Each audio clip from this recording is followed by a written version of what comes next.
Welcome to the ATP Project. You're with your hosts, Steve, Nicole, and Lee Carseldine. How are you, mate? It's a pleasure to be here. I'm so excited. It's awesome, I'm very excited. I've got a lot of questions. Well, I've got a few questions for you too.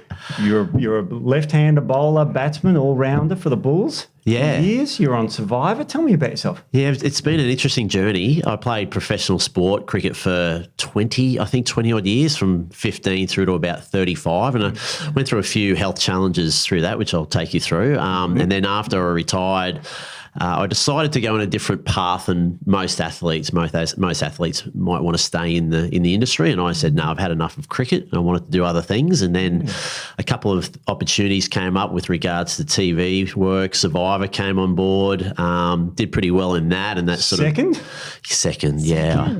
Well, it's not first, Oh, wow. but in the game of Survivor, if you make it to the top 2 or 3, it means that you've made all the way to the end and didn't get voted off. So talk about nutrition, lack of nutrition, and it's 55 days on an island, only eating rice, water, and beans. Well, I saw photos of you shirt off, and you were real ripped, like extraordinarily ripped. You go from looking really ripped to looking really bad probably after about day 30. So that was 55 days of hell, and then I decided to do it again. Why not? Why As not? you would. Glutton for punishment. And then other things have popped up as well. I've got a commercial drone business as well. We license operators all around Australia, so life's pretty busy. Yeah, drone, it's going really well. And then obviously I do some media work as well. So still do a lot of lifestyle TV work and social media and digital work as well. So media campaigns. So life's really, really busy. So amazing. And my coffee? days are full. So and coffee business? I have a coffee business as well. It's a bit of fun. Look, we only sell online. We don't go out to but it's mainly for me and family. Sounds like you need the coffee to get. I've got a coffee machine. Stuff. Actually, isn't it? Your coffee machine's amazing, by the way. So you've got some coffee connoisseurs in here, haven't you? Oh, Yeah, I there don't is. know. So I don't drink coffee, but Marketing guy. He told me all about one day. I'm going, what are you talking about? Yeah, but no He's talking idea. Latin to me, I swear. You got to make sure it's all level. And I'm going, Once you go It's into an it's a bit art, like right? this. Once you go down that sort of rabbit hole, you can learn a lot. So I love my coffee. So I've got that as well. And so things are busy. So lot to keep you going. A lot to keep me going, which is and also from a fitness point of view, I've got it's been a journey since I've retired as well, and that's another thing as well. Athletes when they retire, what do they do? And I've the Survivor was more about that challenge and physical challenge. So I try and each year or two do a big challenge to try and sort of push my body and mind and just keep me busy. So post. I've done a few little things that we'll talk about on the way. But so hear all about it. yeah, it's been lots of done some fun. Cool things. And it's full disclosure. Like yesterday, Lee sent in some proposed questions, and we said, "Yep, we didn't edit them. We didn't change a letter. This is stuff that you really want to talk about today, and some of the issues. So we've got a list of them there. We'll go through as the podcast goes on. Yeah, I mean, it's one thing because I've sort of retired. When I was playing, it's funny, none of this was around, and if anything, it was really high level. I mean, I look back on the things that I ate and the things that I did from recovery, and you went, oh my goodness, what was I doing? But the knowledge and the information wasn't there, and they didn't put too much emphasis, even though we're all professional athletes. And then since I've retired and obviously getting a bit older, I said, you know what, I'm going to look into this a little bit more. And again, looking into it, I went, this is a whole new world. And and sitting down, I'm writing these questions out. I'm going, I hope these don't come across as super, super basic, which they are. No. But it's one thing that I want to learn about, and that's probably why I'm here. Is learn from the best, for the people who've been in the industry for years, and sort of simplify it as well. Because I think if I try and read something or listen to something, I can get a bit confused. So I want to try and simplify it for myself, and hopefully that comes across to listeners that they can learn something as well. The only silly question's the one you don't ask. Yeah, exactly. And we thought this was a great concept because, like you said, Lee, these are questions that a lot of people would want to know as well. So, we thought we'd do it in this way. So you're kind of interviewing us in a way, asking us the interviewing questions. Yeah, It's so good. I think It's kind good. of cool. It's good because it's like, oh, God, I don't have to really get all the papers out for this study. Most of we have I showed you a medical study off camera about one topic that we're going to talk about today, but we'll get to that. But when you were a cricketer, you told me about what you used to drink a fair bit of. That was what is I think it? we can say it. Nectar, the golden nectar. Well, no, the brown nectar, actually. The brown nectar. nectar. Yes. Oh, yes. Yeah. Milo. Yeah. Yeah, I still love my Milo, by the way. That is my weakness. That's my kryptonite. Yeah. It's my afternoon hit. It's like, what do I do? Do I drink coffee? Do I have a Milo hit?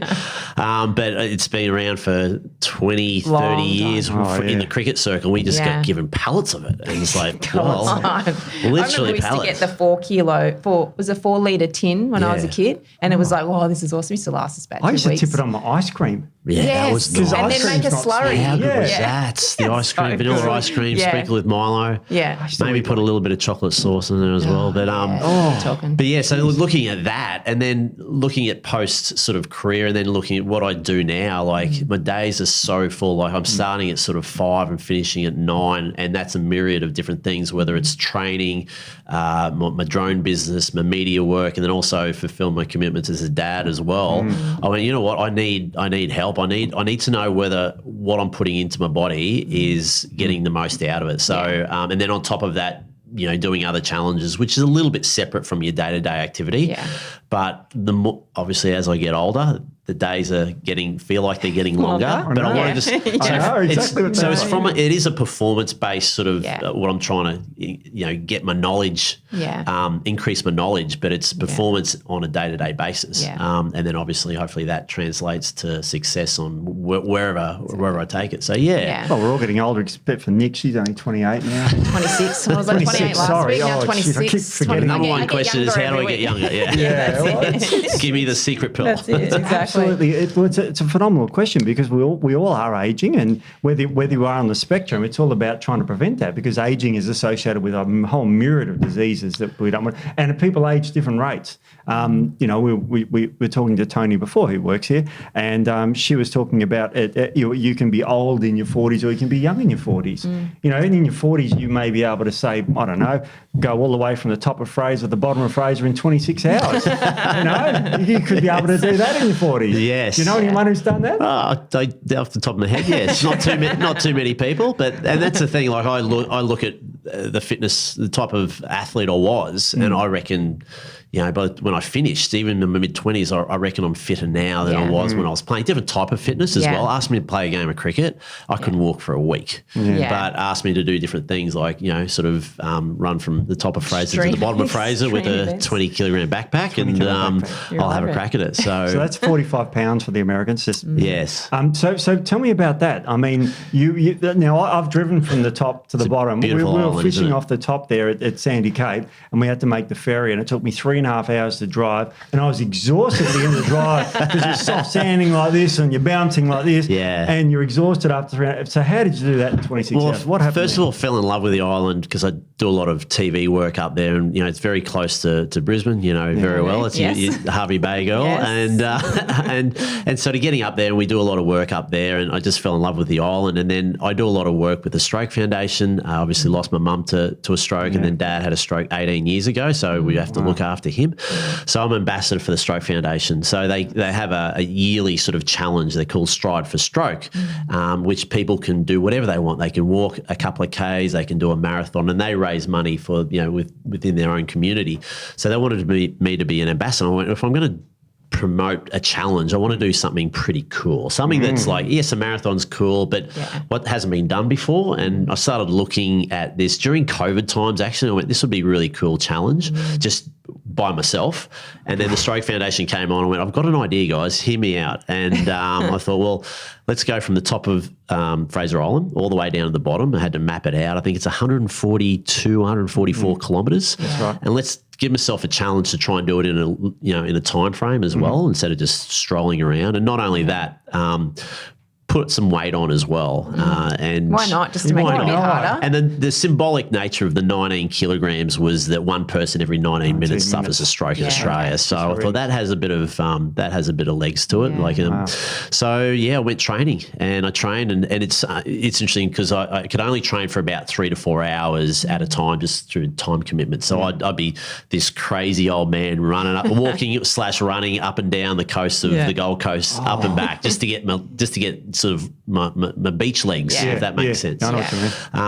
And then obviously we did it, and I had a great support crew, my drone team and a couple of friends. We documented it, and I had and one of the things I would have wished I knew you guys before that, because I would have been hitting you up on 1,000 questions as to how to get me through. And for me to train 3 to 4 hours, I can do that, and I can sort of refuel and get on with my day. But after about 4 hours, I was in new territory. So, and I had another 20 odd hours to go, and walking non-stop, maybe a break every 4 hours. I sort of set myself just to get off my legs and get a quick rub and then continue, but making sure I get enough fuel that I could continue. So that was an interesting, I did as much research as we could, but obviously very limited myself, but we got through it, and 26 hours, didn't make the 24, but we still got there, and we raised a lot of money, but not only that, we got a lot of people signing up, which then they went on to raise money. So I think they raised close to $350,000. That's remarkable. Which is huge. They asked me back again, and I said, I just might have a year off this one. So I'll come back with a cool challenge. But walking on that sand was the next level, because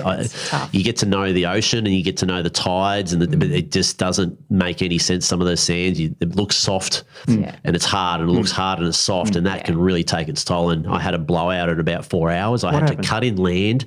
I couldn't go around, so I had to do a short cut in, and I went onto the four-wheel drive tracks, which was really thick, soft sand, and I didn't take that into account, didn't know it was there, because the only stuff I did was desktop study, actually. Okay, we'll go through there, go over there. So that would have been Ngala Rocks, was it, where you went inland? No, it was Orchid Beach. Orchid Beach, it's about halfway down, Oh, no, about a third of the way or quarter of the way down. It's up the top there, near Waddy Point. So, you've got to go inland there, because you can't go around the point. So I went inland, and that just burned soft. my legs. That's where you're soft. So the four-wheel drives even struggled getting through there, and I was and it was hot too. It was like 30 odd degrees. So I had a bit of a blowout there. I went, this is not fun. About 4 hours in. What was I thinking? So that was an amazing experience, and that's something that I like to do every, Survivor. I did that a couple of times. I'd love to go on something like an SAS, but I just want to push my body every couple of years and really push it to the extreme. But then I think from a training point of view, I can do that, but knowing what I need to know in terms of nutrition and supplements and stuff could really sort of benefit as well. So whenever I get that next challenge, I'll be hitting you guys up. Speed dial. Exactly. No, happy to help. I mean, and it's, believe it or not, I'm over 40 as well. Not that anyone would know, Steve. I know it's hard to believe. It's hard. Everyone says, writes in, says you're 23 or 24. And your first question here is a really interesting one, because, we are all over 40, 48, 55, 20 something. 6, I think it was. So you mentioned here, what are the top 3 issues facing men over 40, and what 3 vitamins, supplements, minerals would make a difference? Probably like the 80-20 rule, instead of going right into all the different nitty-gritty, but there's probably building blocks that you can work with, and say, right, well, if you make sure you get your right amount of protein in, or right amount, for me at the moment, and I want to obviously expand this, I make sure I use, I have creatine in my system, I have protein, magnesium, there's something else in there as well, but I stick to that, and I want to expand that. But so in terms of for your normal person getting through a day, what are the big gains that they can make that they can have in their system from a nutrition and supplements point of view? The best thing is a super healthy diet. We are a supplement company, but we say food is always, the first thing you look at, and exercise. But let's forget that, because I know you've asked a specific question. 3 vitamins, minerals, supplements that make the biggest difference for aging men. Do you want to go first? You already mentioned magnesium. Magnesium is pretty much you've standard. Mentioned some good things already. Yeah, standard, because it does help boost testosterone levels, helps support nervous system function. And when we're talking about aging men or aging anybody, and you were talking about how busy your lifestyle is, adrenal health is really important. So if your adrenal function goes down, that can impact testosterone production, energy production, all of that sort of thing. So we want to support our adrenals, which are our little glands that sit on top of our kidneys. They pump out our stress hormones. They can become dysregulated if we have a lot of stress, if we get really tired. So that's really important to maintain those. So magnesium is really good for that. Before you go on to the next one, are you going to go on the next one? No, you stop us whenever you... There's different types of magnesium. I've gone into chemists, and I'm sort of going, I don't know what to, and for me, I was like, okay, I want to take a magnesium at night for recovery or whatever, but are there different types of magnesium, or should we just, and what are the basic ones as well? We'll just pick 4. Pick the 4 top. Four top. Yeah, keep it simple. Right. So I'll do one. Yep. Magnesium threonate. Have you heard of that? Yes. Yep. Now threonate is like a 3 molecule, so it helps you sleep. Right. So magnesium is great for your body and it's got all those functions, 350 enzymes in your body, it works. But the threonate part, because magnesium has to be attached to something. Yep. It can't be magnesium on its own, or it's a metal. Looks like that. Yep. So no one takes pure magnesium. It's a metal. Yeah. We used to use it in chemistry. You drop it in hydrochloric acid, put your thumb over the little test tube and you put it in your flame, pop, and that's how you make a hydrogen bomb. It's a very small one. No, no, sorry. He's all about. Just- bombs. Yeah, because you make hydrogen. So magnesium threonate is the one you take at night to help you sleep. Yeah, So and that's the other ones where you see magnesium sleep, and that, Yeah. a lot of the products out there, they'll have some sort of association with rest or sleep or something like that. So it also crosses the blood-brain barrier, so it's very good for anything mind-related, cognitive function, all that sort of thing, brain inflammation, all that sort of thing. So that's a really good one. One of my favourites is magnesium glycinate. So that's the glycine attachment to it, and that is really good for sleep. So that's one I usually recommend at night time. Right, Helps you wind down, supports your nervous system, helps to get you into a better sleep. So that's another one. I was going to write all these down. Hang on a sec, we've got a podcast. Yeah, so I just listen to this. Another one, we talk about energy a lot, and you've got this thing in your body called the Krebs cycle and your electron transfer chain. They're all the chemical things. It's also called the citric acid cycle. You might have heard of that for energy. So there is a form of magnesium called magnesium citrate. That's what I have heard of that one. Which is great for energy. Right. So it won't keep you up. It's not a stimulant. It's not a caffeine like I'm drinking. It won't keep you up, but it's a good one for energy production in your body. So magnesium citrate is a good one. They're both, but the glycinate and the citrate, best absorbed, really, aren't they? Absorbed. 80% for the citrate, 90% absorption for the glycinate. So they're both really good. So I usually recommend citrate in the mornings, glycinate in the evenings. I'm going to do two different ones. Orotate, magnesium orotate is another one. Have you heard of that one? No, that's another one. So that's a really good one. That's really good for anything cardiovascular related as well. So I find that really supportive if you've got any cardiovascular. We were talking about things like hypertension before, and it works like a calcium channel blocker, which is a class of drugs to treat hypertension. So that's a natural form of a calcium channel blocker. And so most of these magnesium, like, do you have products out there on the shelves that will have some of those, like all four of them in there, a bit of a mix? Look around, there's a few that have all four in there. There's a few that have all four in there. And then you also have ones that are specific as well. Definitely. And there's also ones you want to avoid types of magnesium orally, like magnesium oxide is a cheaper form, doesn't get absorbed very well. Gotcha. And if you take too much magnesium, you get diarrhea. Oh, right. So laxative.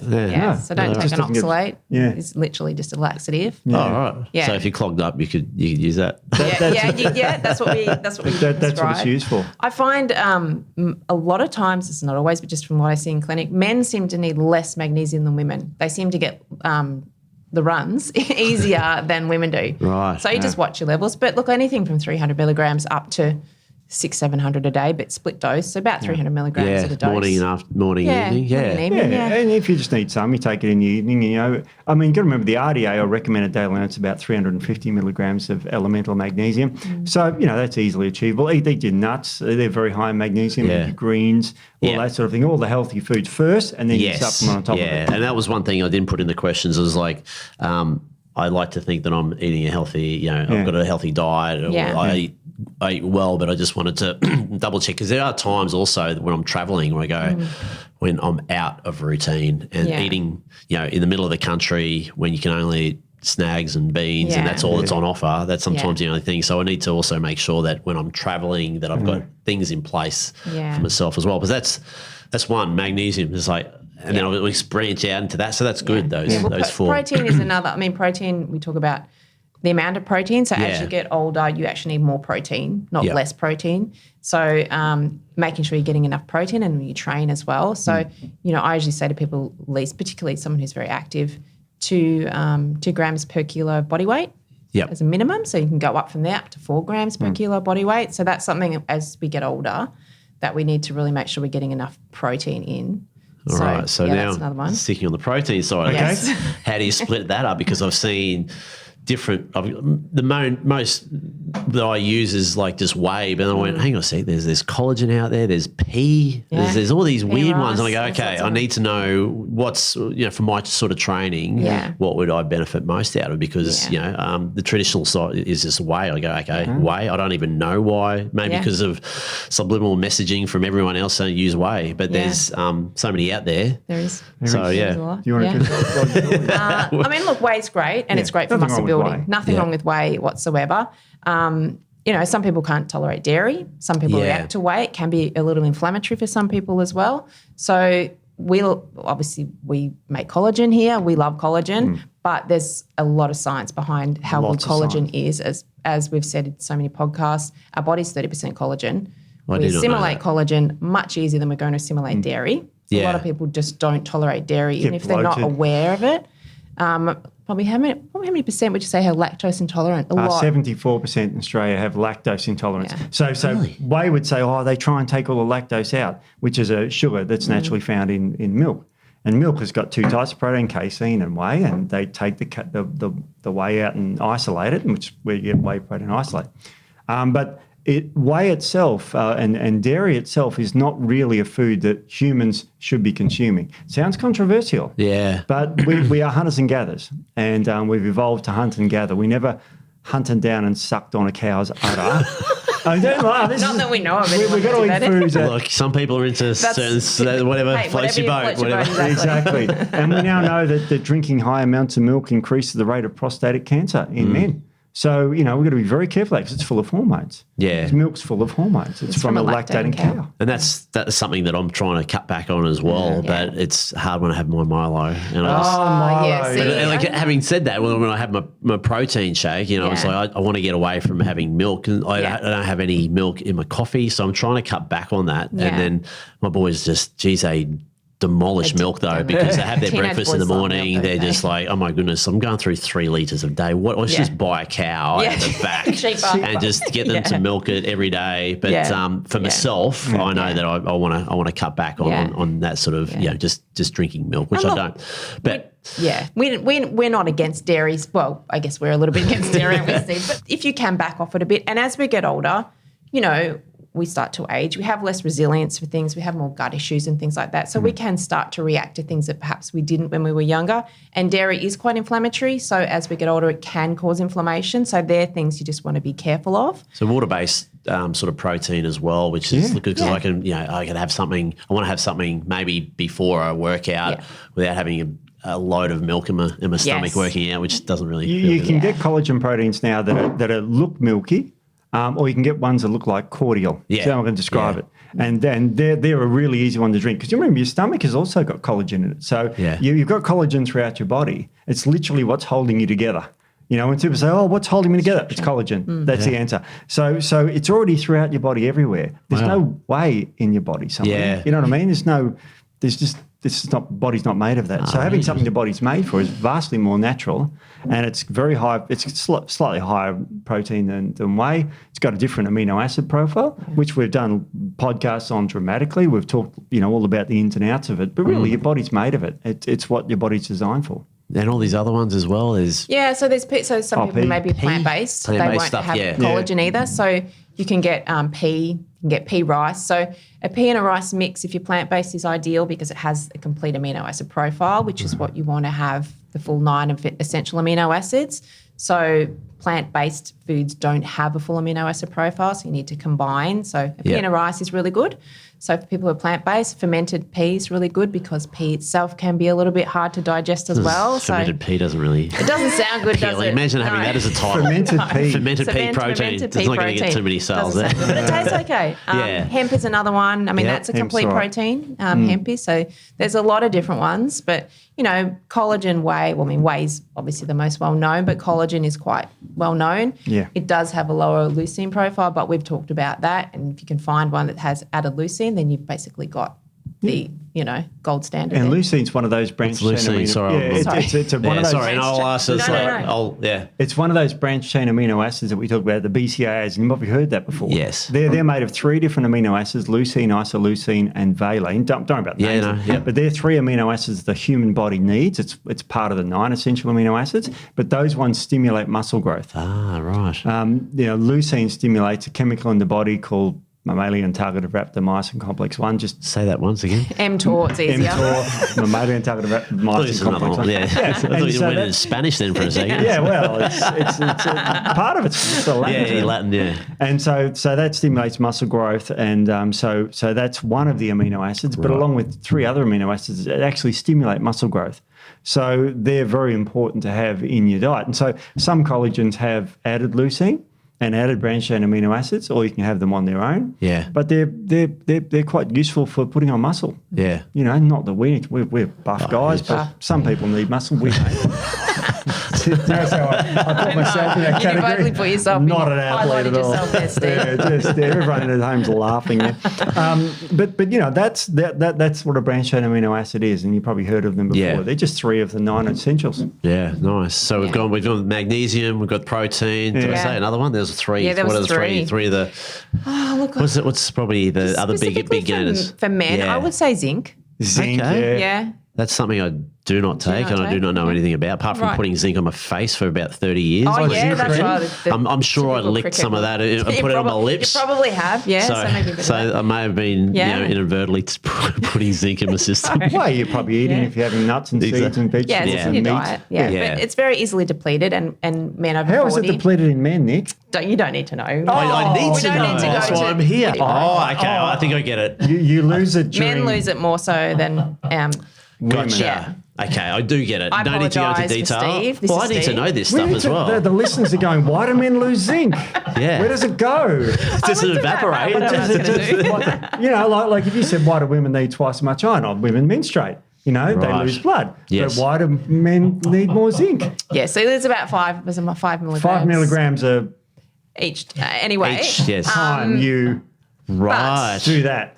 So if you're active, Yes. then you're obviously going to deplete your zinc levels. Is Then that you- correct? that's true. That is true. Yes. Yeah. Oh, that's I'm married, that's so that's a part of it. life, you know. That is true. Oh, I'm married, so it's not a part of No, my life. it's right. Hi, Beck.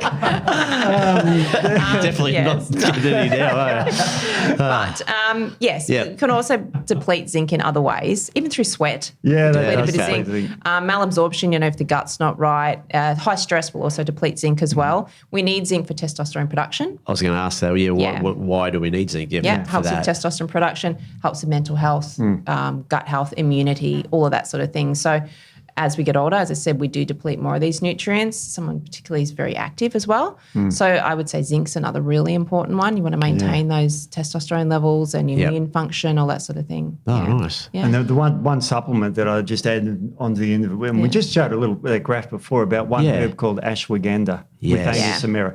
And I just showed you a graph that showed you that after, you know, if you have enough of it, 600 milligrams of the KSM 66 type, you will boost testosterone by about 20% in 8 weeks.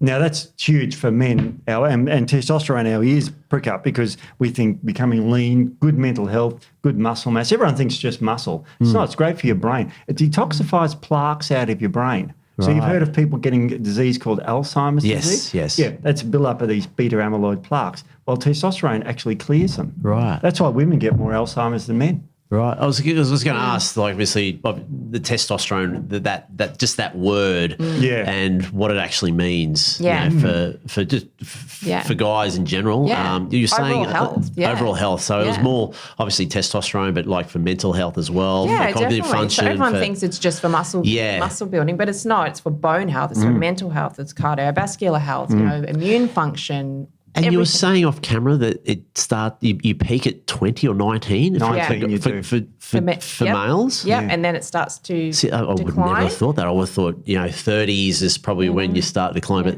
1 to 3% per year from around 40 on, it'll decline. Yep. So you've got to really make sure you're maintaining your testosterone as best you can. And maintaining it, obviously, if we're not taking supplements, we maintain it through physical activity. Yeah, and look, taking supplements, and we've said this a million times, you can't just take a supplement and expect it to work. So lifestyle habits are huge. And as we've said, like stress is huge. That will deplete testosterone really quickly. Lack of sleep, poor sleep will deplete testosterone, growth hormone, that sort of thing. So you want to make sure that you're managing your stress well, protecting your adrenal health. Ashwagandha is really good for adrenal health as well.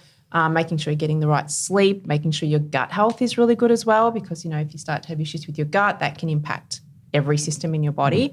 So there's a lot of lifestyle things you want to really work on before you even start putting in supplements. Absolutely. So I haven't never had my T levels checked. So for me, if I went to go in, what would I be asking? Is there different types of tests, and what's a good level? So I know, hang on a sec, I'm a little under here. I need a little bit of help, and maybe I need to exercise more, or maybe I need to a little bit, some supplements just to boost that up a bit. So is it just a simple fact of going in and getting a blood test? Or? Yeah. So you don't want to just get testosterone. You want to get full bloods. Because there's lots of different factors that can impact your testosterone levels. So if you're just getting testosterone levels checked and they're low, we want to know why. Yeah. So it could be due to inflammation. It could be due to so many different things. So you want to get full bloods. But then testosterone, you want to get your free testosterone, free androgen index. FAI it's called, or free androgen index. Now the reason for that is because testosterone, 98% of it is bound with a globulin, which makes the testosterone inactive. Right. So what you want to measure is the one that's free and floating around your body and doing stuff, binding to receptors. And the globulin is called sex hormone binding globulins. So a free androgen index will measure the active testosterone in your body. And you can also get a sex hormone binding globulin test as well, so you can see what's going on in your body. Like, why? If you're binding up a lot of testosterone, then your sex hormone binding globulin will be high. So why? Why are you binding up a lot of testosterone? Check your free androgen index, as we said. Luteinizing hormone as well. So luteinizing hormone is produced from the pituitary gland, and that sort of tells your testes to produce testosterone. Right. So if that's low, then there's maybe a reason why your testosterone might be low. So you want to be checking a full sort of spectrum of bloods to see where things are sitting and what could be contributing. So that's really interesting. Yeah. It is very interesting. Yeah. And, LH, or luteinizing hormone, is in men and women as well. So there's herbs that boost LH and FSH, the other brain hormone, call it. And so this is why these herbs that boost testosterone can also be given to women to boost fertility. So this is the beauty about herbal medicine. What we love about it is it's like, oh, that herb, if you just call it a test-boosting herb like the ashwagandha, you can give that to women and it helps women's sexual health too. Yeah. We've done a podcast on that. So it's remarkably important that people get across the details of all this sort of stuff. Absolutely, yeah. And also check your testosterone levels in the morning. Yes. Because they decline throughout the day. So if you're taking them in the afternoon and they're low, you're like, well, I'm low, but you may not be. That's the cycle of it. So you have that cycle. So 8 to 9 in the morning is sort of when it peaks. So you want to take it earlier in the day. From an exercise point of view, does that mean? So if you're going to have blood tests, that's the other thing. Oh, yeah. So if you want to exercise early, your testosterone is higher. If you want to do strength training, you could be stronger in the morning. And you'll feel better. You'll feel better. I do. I struggle in the afternoons. Sometimes it's not an option, and you just go, I know this is going to hurt a lot more than if I did this morning. But sometimes you're just getting in there is the main thing as well. So exactly. But so you're saying they obviously peak early, and so not to exercise to get the test. So if you're getting bloods done, don't exercise that morning because that can impact other markers, can give you false highs or lows.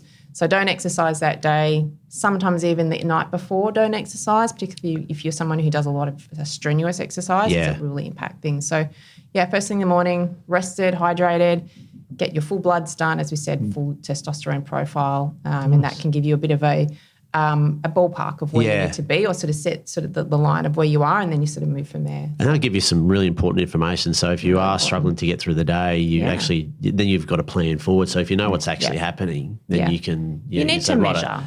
As I've said, we have, in our car, we put it in for services. They hook it up to the computer. They do diagnostics. Yeah. We need to do the same thing with ourselves. We need to have all the information, all the diagnostics to see where things might be out of whack, so we can start to fix it, put it back in balance. So I think testing is super important. I'm all for it. I love it. Every 12 months, even every 6 months as we get older, depending. But every 12 months, definitely full bloods to have a look at what's going on. And with your lifestyle, and as you said, you're so busy, and by the end of the day, you just wrecked. Yep. Pretty much. So you really want to look at your adrenal function. Is this causing inflammation? Is this causing other issues, blood sugar issues, all of that sort of thing with the stress? So how are you sleeping?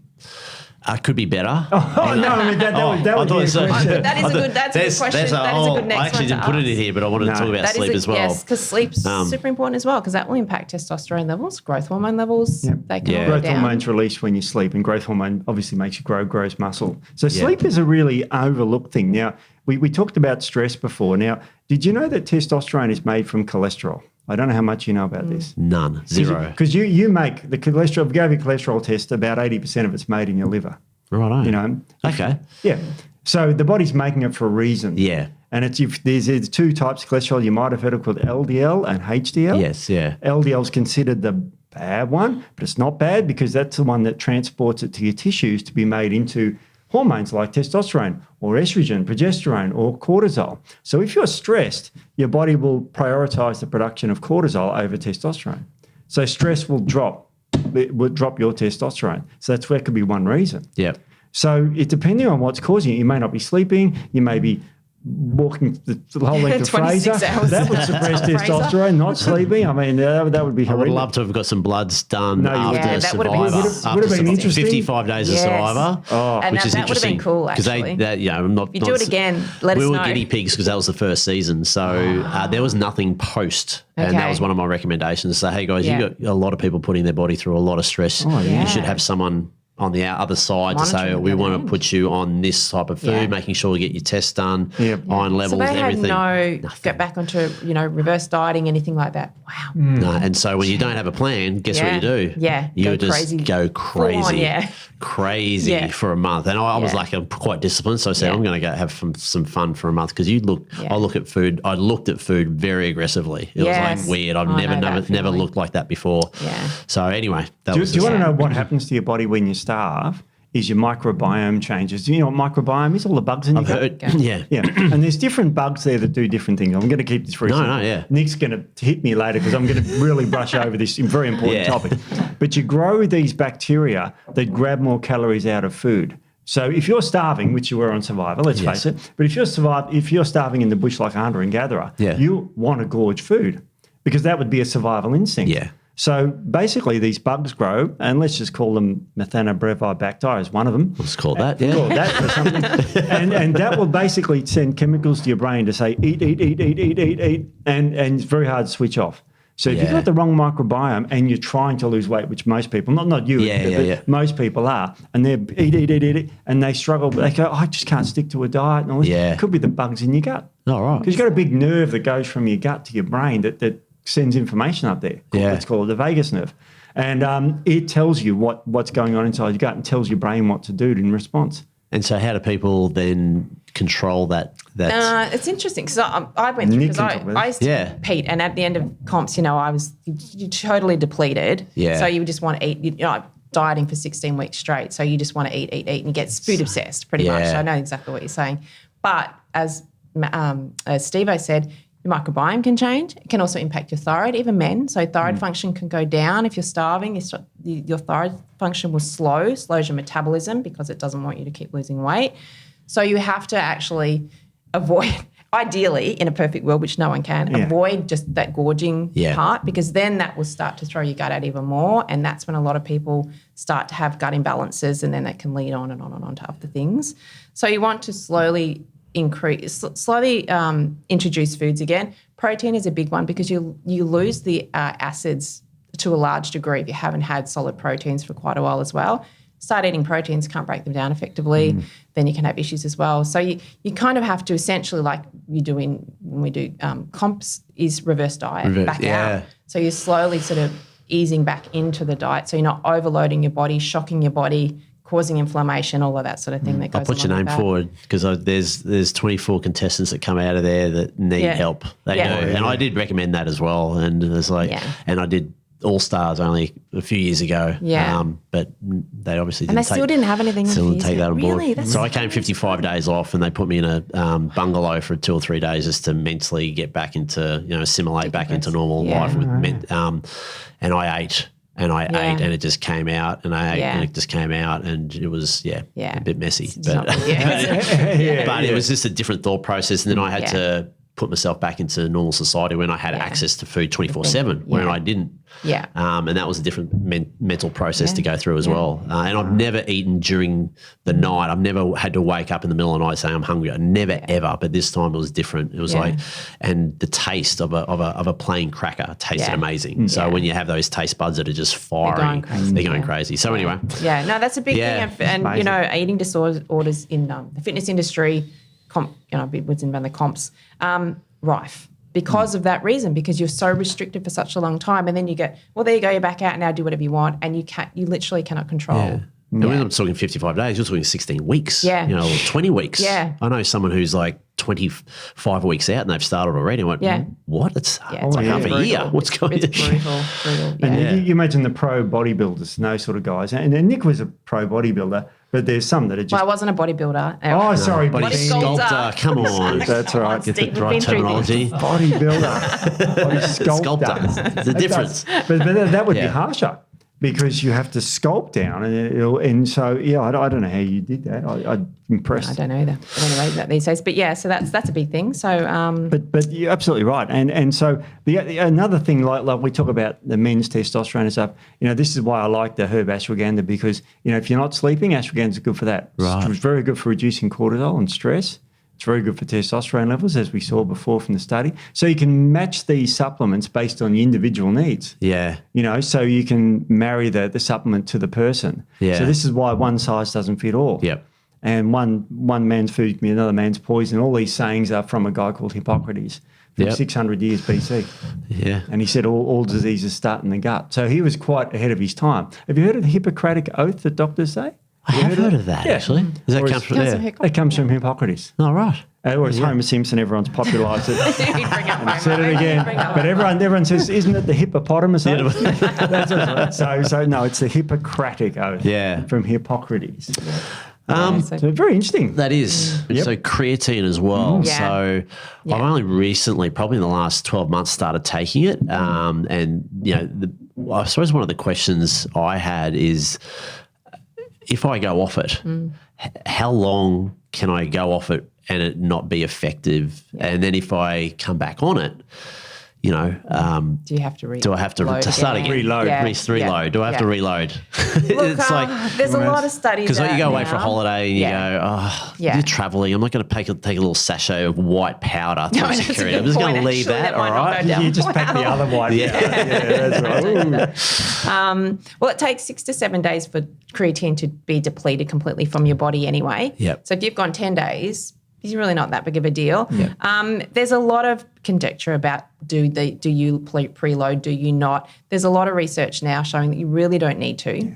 So I don't believe you need to, unless you're completely depleted, which clearly you're not going to be. I mean, we have creatine in our muscles, so unless someone's lost all their muscle, they're not going to be. Or if you have a specific goal where you need that strength straight away so then preload. Yep. But otherwise, if you're getting in about 5 grams, make sure it's like a Pure or a micronized creatine. It's much more absorbable. Yep.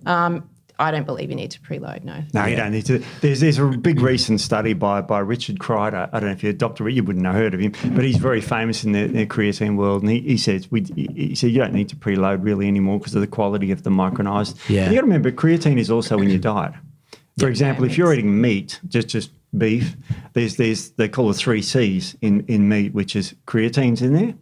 There's also carnosine in there, which buffers against acid buildup, and carnitine, which is great for fat burning. So if you're having meat in your diet and chicken and those sort of things, I think you're an omnivore, aren't you? Yeah. So you're going to be consuming creatine. In fact, in 1927, it was first isolated from beef.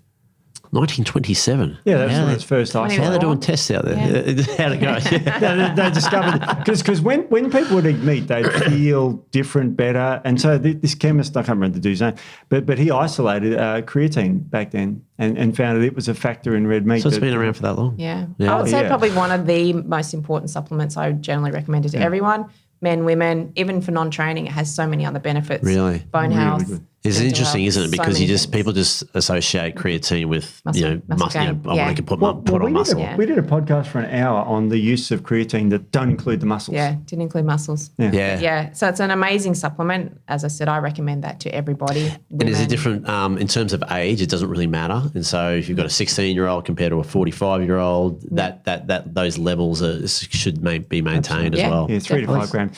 Nick mentioned Pure. There's a type of creatine that is very pure. Now, why it's important is because if you put creatine in water and leave it there for about 4 to 6 hours, it degrades down to creatinine, which is another chemical that actually is bad for you. And your body makes it, but it excretes it via the kidneys. So if you want to know how healthy your kidneys were, we'd measure your creatinine levels to see how your kidneys are working. along with other tests. One of the tests for the kidney function that's really good to look at. So look for CreaPure because that's got no creatinine in it. 99.9% pure. So and it just absorbs a lot better, assimilates a lot better. So even for non-trainers, it's still really good. Yeah, I mean, I put menopausal women on it that don't train for that because it has so many, so many benefits. Do you know how creatine works in your muscles? Does anyone explain how it works? No. It's very interesting. I'm here. Give it to me. Have you heard of a chemical called ATP in your body? Yes. Yeah. It's an energy molecule. Yes. Now, the T stands for three. Yep. Tricycle 3.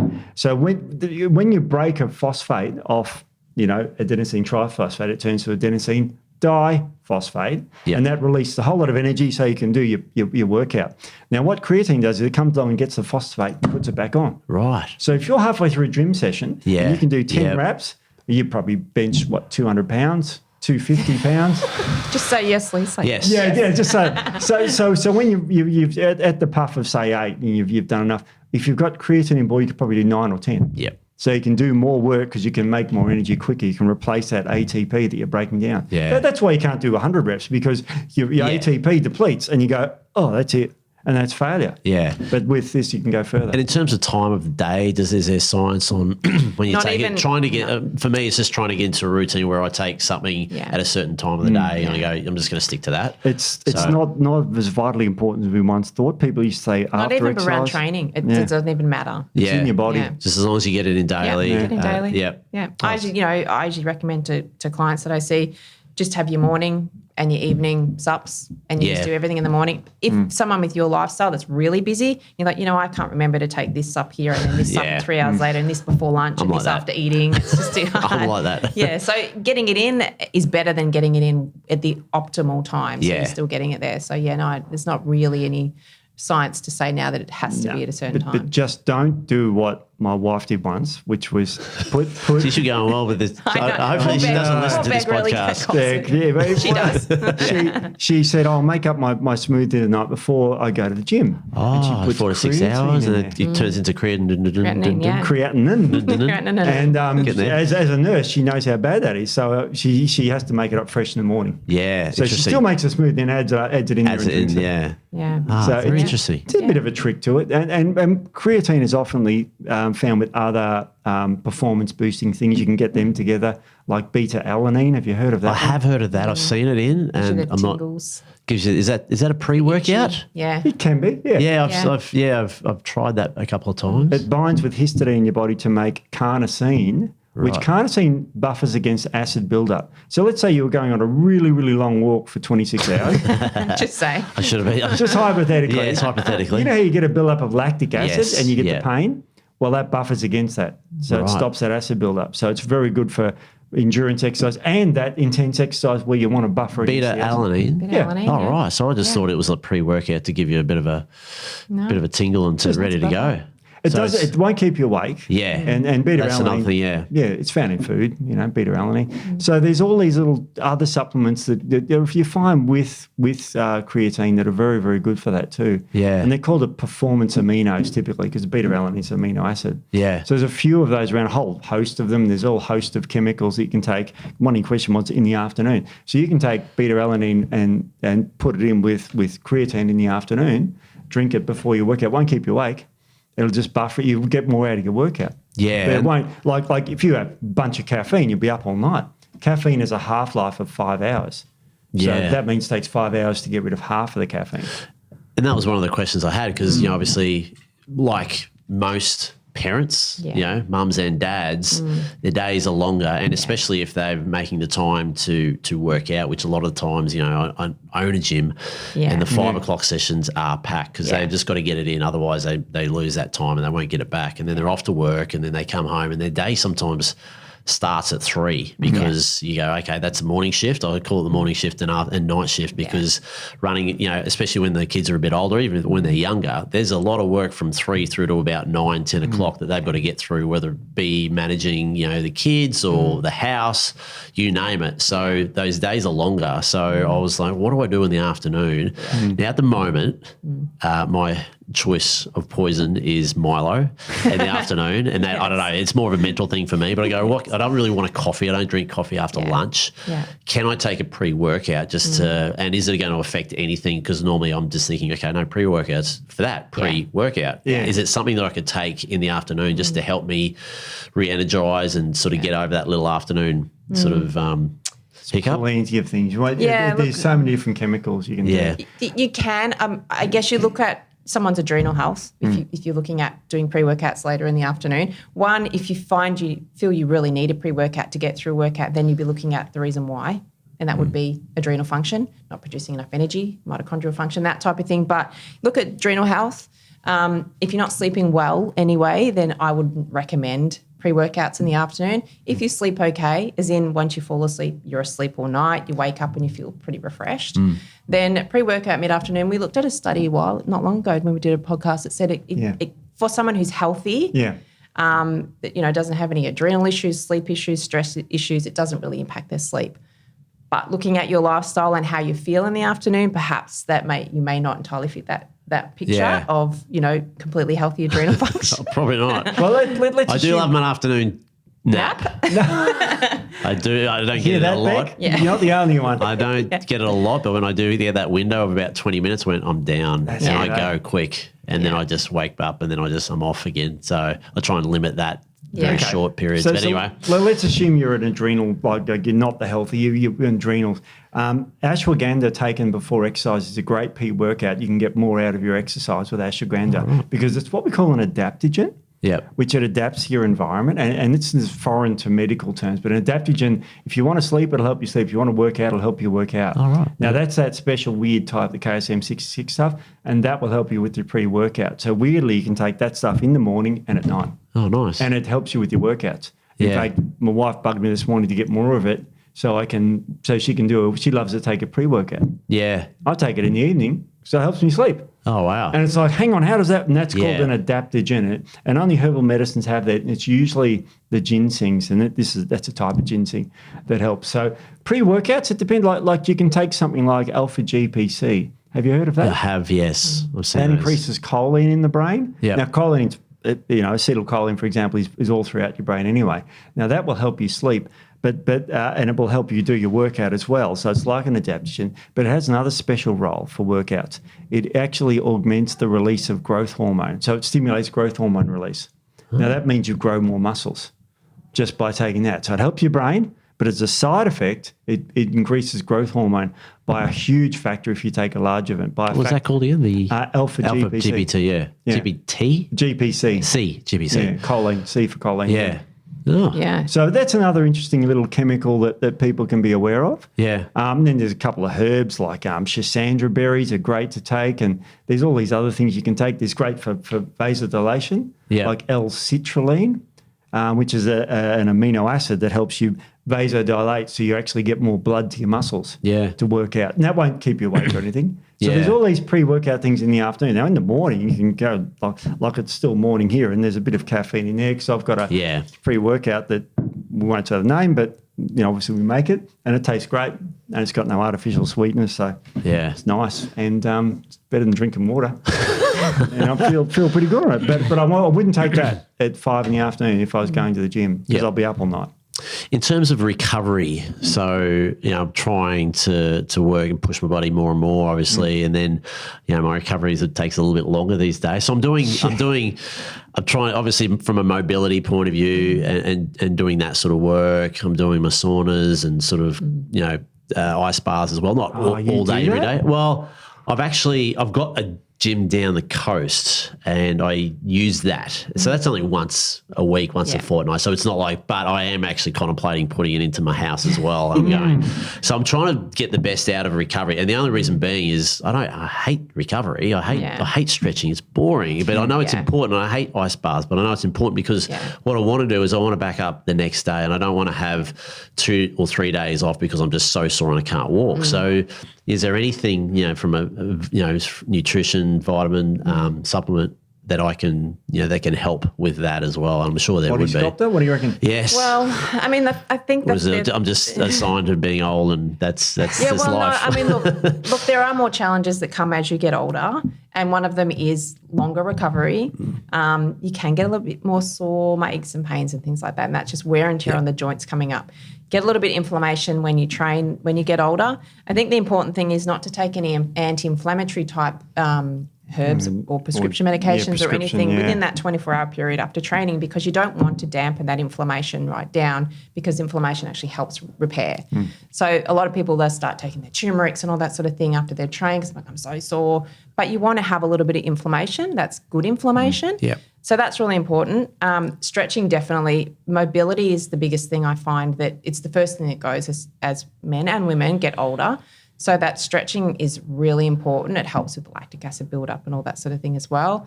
But as far as any supplementation, look, like that, as you said, ashwagandha is really good for that as well. Magnesium is really good. I'm a really big proponent of fish oil. I prescribe fish oil a lot for a lot of people. It is good for inflammation, but it doesn't dampen, post-workout, that sort of thing. But if you're taking fish oil regularly every day, I find that's really good for general inflammation. Curcumin, which is turmeric, the active ingredient in turmeric, I find that really good as well for maintenance, for that sort of more aches and pains and things like that, can be really good. And collagen peptides, really good for joint health. Yeah. So and you mentioned joint health there, because I'm old and I've had joint issues. When I was a kid, I had terrible arthritis, and I've talked about this before. When I was in hospital with it for 6 weeks, a type of spinal arthritis called ankylosing spondylitis. And so my joints have always been, I had Achilles tendinopathy, so problem with my Achilles. Yeah. And you take there's different types of collagen. There's not all collagens are equal. There's some that make you look beautiful, like Nick, and then there's some that's good for joints, like for me, old people. So it depends on the collagen you want to go for. So there's types of collagen called Tenderfort and Fortigel, which are really great for the joints. And so depending on how you want to recover, and there's actually collagen for your muscles too, body balance collagen.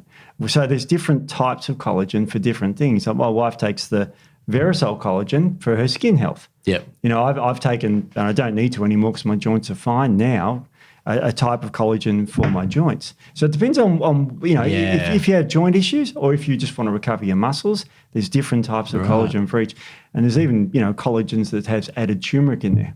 You can colour it, for example, with turmeric. To make a recovery, instead of using tartrazine yellow, the twisties yellow, all that sort of stuff. And so recovery is good, but also sleep is very important. So you have your Milo for sleep. Did you know that Milo contains a chemical called theobromine? Have you heard of that one? I don't want to know. No, it's not too bad. We won't tell you all the bad stuff in Milo. This is not too bad. My only advice. If you have too much chocolate, it has theobromine. You can't.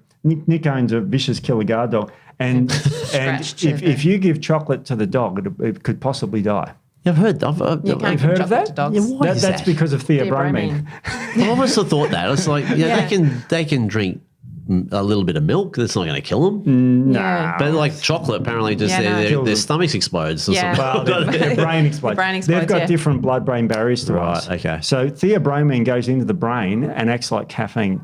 Theobromine blocks this chemical called adenosine, which puts you to sleep. So if you have too much chocolate at night, it can be too stimulating and you won't get into that deep sleep. Right. So while most people have chocolate at night because that's a little wind down. That's right. Yeah. They relax. So you can look at the types of chocolate in things and you can pick out a good one. But theobromine is often used in pre-workouts to stimulate people. Wow. So it depends on how it reacts with you. Now, if I gave you caffeine, that's a very strong adenosine blocker and you'll probably be awake. Yeah. And worse still, people are probably listening saying, I have a cup of coffee before I go to bed and I sleep right. Do you, though? Because remember, there's different stages of sleep. Yep.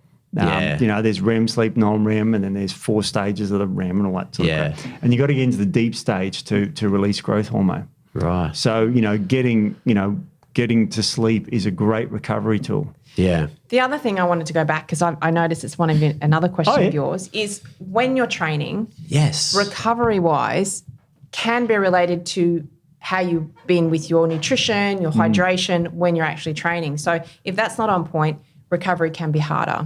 So that's another thing. So I did notice that you have a question. I've thought about focus on pre-workout before I work out, focus on after. Yeah. And I've got a small window of an hour or so while I'm in the workout and I've looked at it recently. I went, sometimes I never drink. sometimes I drink and it's just water and it's very minimal. Am I using that?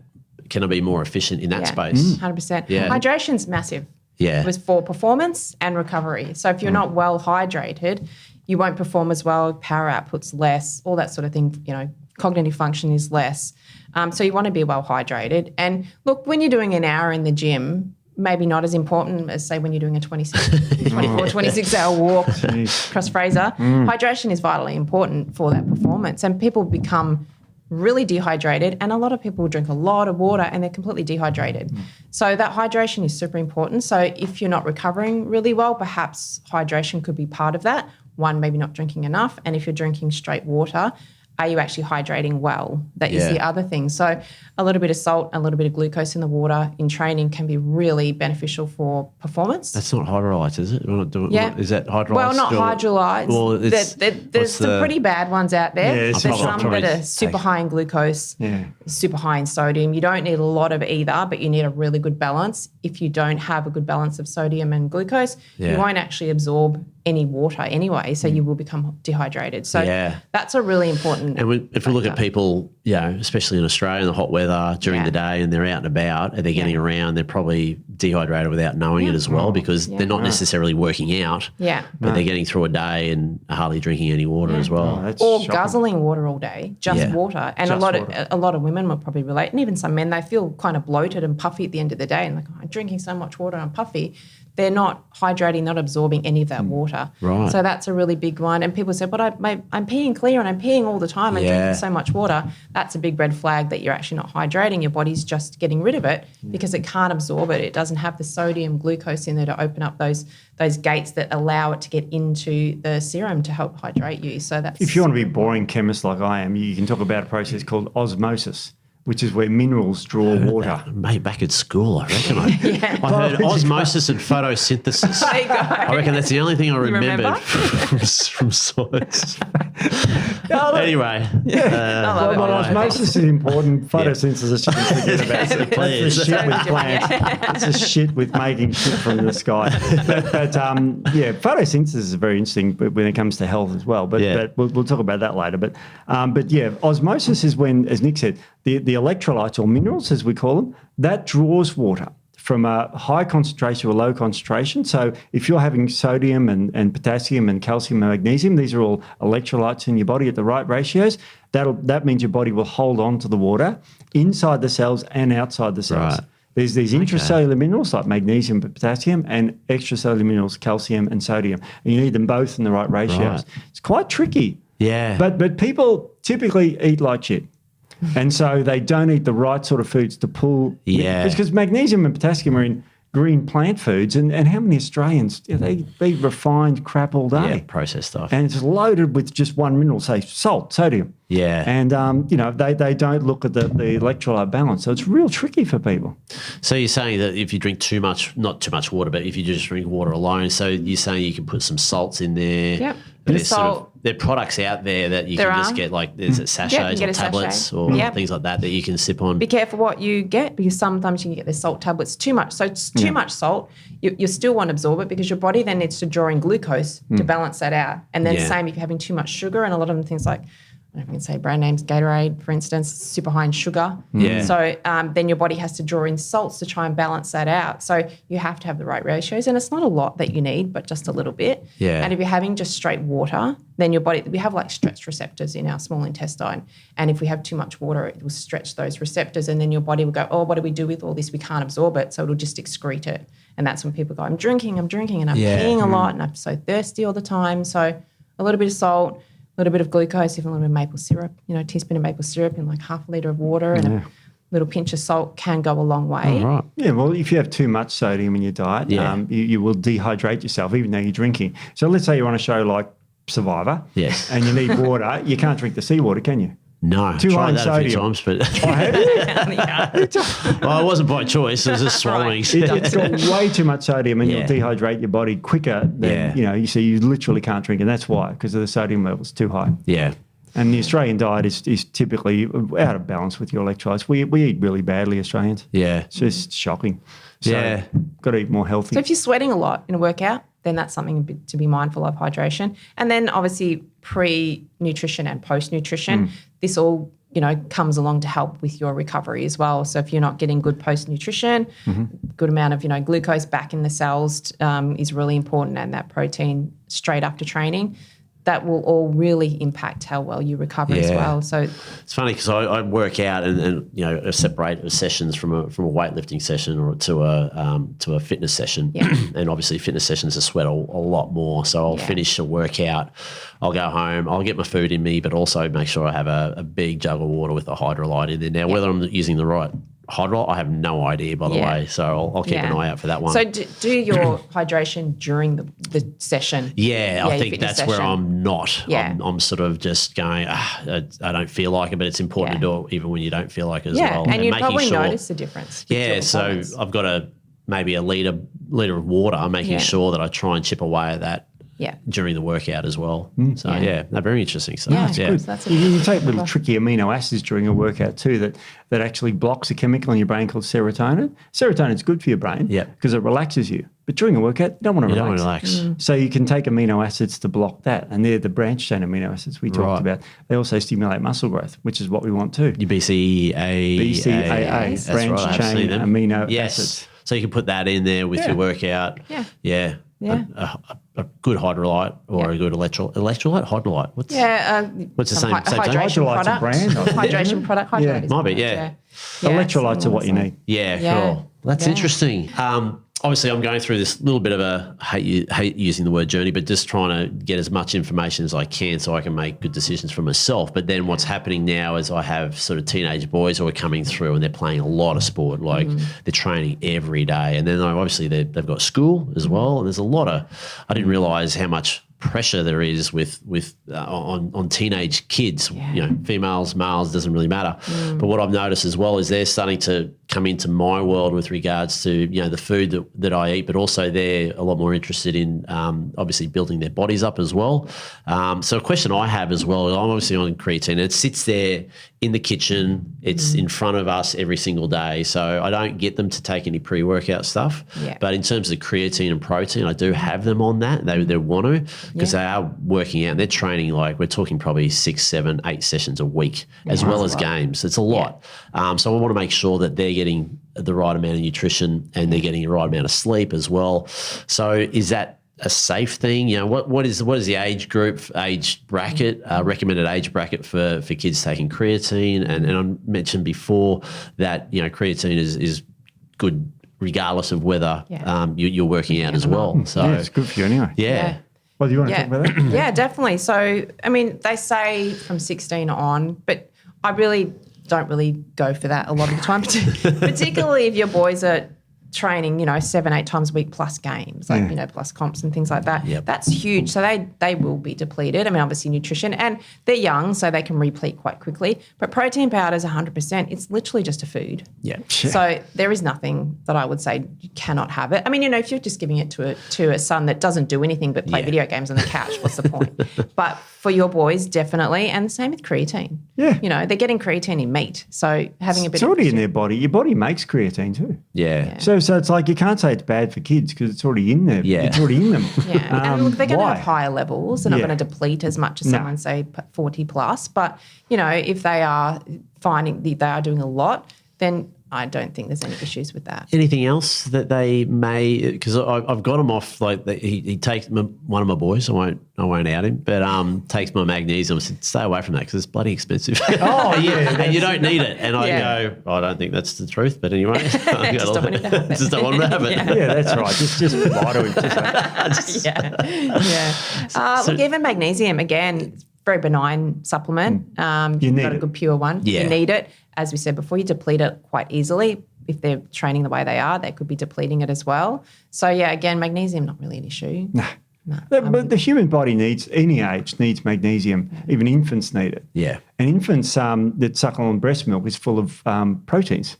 It's essential. They're called essential amino acids, not because they're mildly selective. You essentially need them. That's the word, isn't it? Essential. In fact, kids need more amino acids. More of them are essential. Like one's called taurine, won't bore people, but that's needed to be if you're an infant. As we get older, we can make it. But as an infant, you need to be consuming taurine. So there's more amino acids that they need to be worried about over and above what adults need to. So they're essential amino acids. They're essential. Yeah. So it's and not a lot like of these regulations were brought out years ago when some of the supplements were a little bit dodgy. Yeah. So if it's a good quality supplement, there's no crap in it, then it's essentially food-based, like any sort of proteins, whey, collagen. They're food. Yeah. So there's no issue with that with children. My 6-year-old, I give him the collagen that we make here. It's got no artificial colours or flavours or preservatives in it. We don't use any of that crap. Yeah. It's all naturally coloured even. Yeah. As I said, one of our colorants is turmeric. Yeah. And, so the other one's tea, so we use natural stuff here. And, we're not talking about our products here, but make sure it's also a natural, healthy supplement. It's not full of numbers and stuff that you can't read, That's something you got to watch with kids. No, it's good to know. It's good to know because as a parent, you obviously want to just go, is this?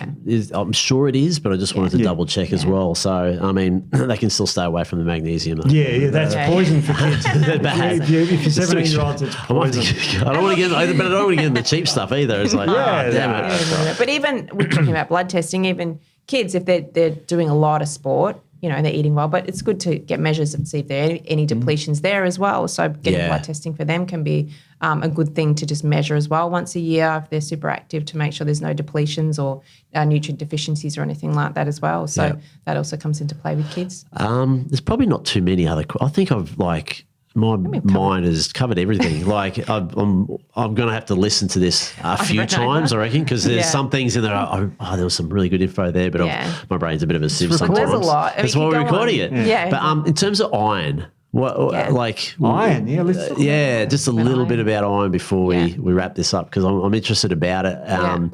Why do we need it? What happens when we don't have enough of it? Well, I mean, because everyone goes, just my iron levels are low. You go, really? How do you know that? Well, I mean, that's super common. More common in women, obviously, because they lose blood. But men can become deficient in iron as well, depending on the diet, depending on inflammation, that type of thing.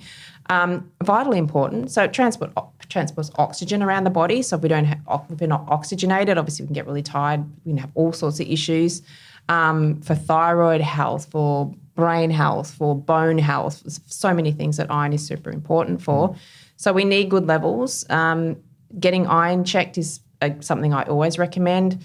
Most GPs will check your ferritin levels, which is your iron stores. It doesn't really tell you anything. Okay. So you need to get full iron panels, really important to get that. And a lot of men that I treat will have very high ferritin levels. So you need to get your inflammatory markers checked as well because if they have a lot of inflammation, they'll have high ferritin.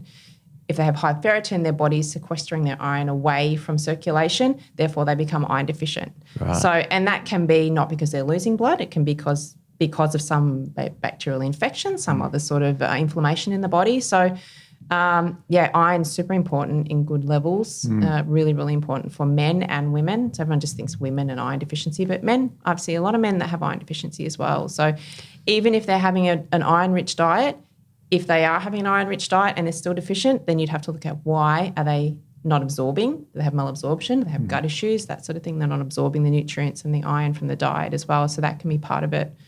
So, it's very important. So iron, 7 out of 10 women are low in iron in Australia of reproductive age because they believe they need twice as much iron as men. They need 18 milligrams. We need 9. Wow. And we, men, tend to eat more red meat, which is the richest source of iron, and liver and those sorts of things. Yep. You can get iron from green plants, but it's a type of iron that's poorly absorbed. It's called non-heme iron. I won't bore you with that, the chemistry of that. So, Nick said it's vitally important and you need it. People use it for energy because, when you drove your car in here and you have petrol and you have air going in there and it burns together, what hemoglobin does, which is what, iron is rich in the body, the red blood cells, it carries oxygen around to be burnt. So if you're low in this oxygen, basically you become fatigued. So that's one of the major causes of fatigue in women. But as Nick correctly points out, you've got to find out what's causing that fatigue. You don't just think you've got low iron. Yeah. You can check it. But what are some of the symptoms? Iron, I'm tired, it's my iron, which you know, some for of men the more so it's symptoms, other issues. there's some little symptoms you look out for that could be iron. It could be other things too. But you say, oh, you're really tired. Did you sleep okay? Yeah, no matter how much sleep I get, I'm still fatigued. These sort of things, you go, that could be iron, could be thyroid, could be millions of other things. Yeah. But that's some of the things. And you test for it. You just simply test for it. You don't need to guess anymore. Yeah. We can test for this stuff. Exactly. And Nick correctly pointed out, now iron levels should be, stored ferritin should be 30 to 300.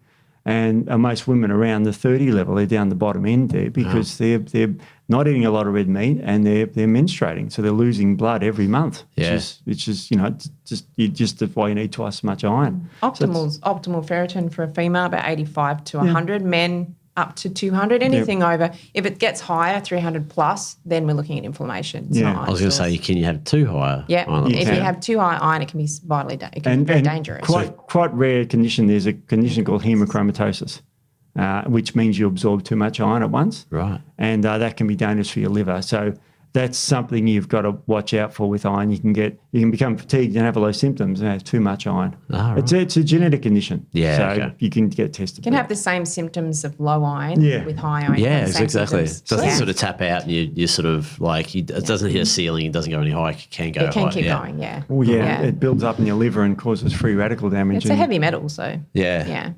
yeah, it can impact. Well, this has been fascinating. Like, it has been. It really has it's been super fun. It's been fun. Yeah, this is I mean, good. you guys talk about this every day, but this is new information coming in. As I said, I'm going to have to go back and listen to this over and over and over again. But It's a rabbit hole once you get into health stuff. But it's great. It's just fascinating, the human body and what it can achieve as well. So I have no doubt that I'll be hitting you guys up a lot more for other things. Remember when you said that? And I was just like, geez, leave me alone, Lee. Oh, no. I love it. We love it. We should do this again sometime. I haven't organised anything or thought about it or asked anyone else. But this would be fun to do again, but a whole new set of questions because questions come from questions. Yeah, exactly. So Particularly now if you have a new challenge coming up at any time. Oh, yeah. Well, that's what I was going to say. Well, because there's a couple of things in the pipeline. Really? So, You can't say? No, not yet. Not yet. It's going to get a scoop. Whatever it is, it's Bated hectic. breath, It's hectic. It's going to be hectic and fun. But so every couple of years, I do something crazy and stupid just to Love it. keep me alive. So You've got to live, right? And then just suffer the consequences afterwards with my body. I did something not as bad as you, but I did that 96 kilometre.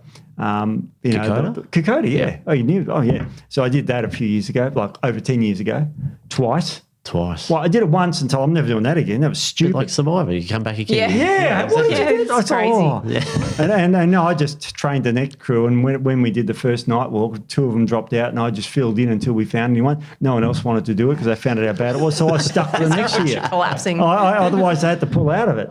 So it's like it was a 22 hours and something. We did 96 kilometres through the bush all night. Well, you sort of know what it's like then because you're basically going for a whole day. Yeah. And you're not really stopping, are you? So you start at 7 a.m, and by 5 of the night, you're absolutely, completely fatigued, and you're not even halfway.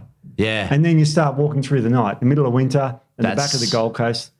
Well, it's interesting as well because getting off topic, but when I was going through this challenge and going in the middle of the night when I was a walking zombie. It didn't matter what. And then all of a sudden, the sun came up. Yeah. And I don't know whether it was mental, whether it was physical, but you just a surge of energy coming through. And it was more towards the end of it. And it was like, oh, my goodness, I just got energy now. Whereas for those 3 hours before, I was literally a walking zombie. Yeah. And it was cortisol spikes in the morning, testosterone spikes in the morning, melatonin is suppressed with light hitting the eyes. Yeah. So all those chemicals change and make you awake. That's why that's why we're awake during the day and not night. We're not nocturnal. But you were nocturnal that night. So I don't want to do that again. Well, it's been great having you here. Yeah. Thanks, guys. And we'll have all these information and the links as well. So much appreciated. I definitely would love to be back and we'd love it. Hit you up with some more questions. Absolutely love it. Thanks so much, Lee. Thanks for dropping by. Thanks heaps. See ya. See you guys. See ya.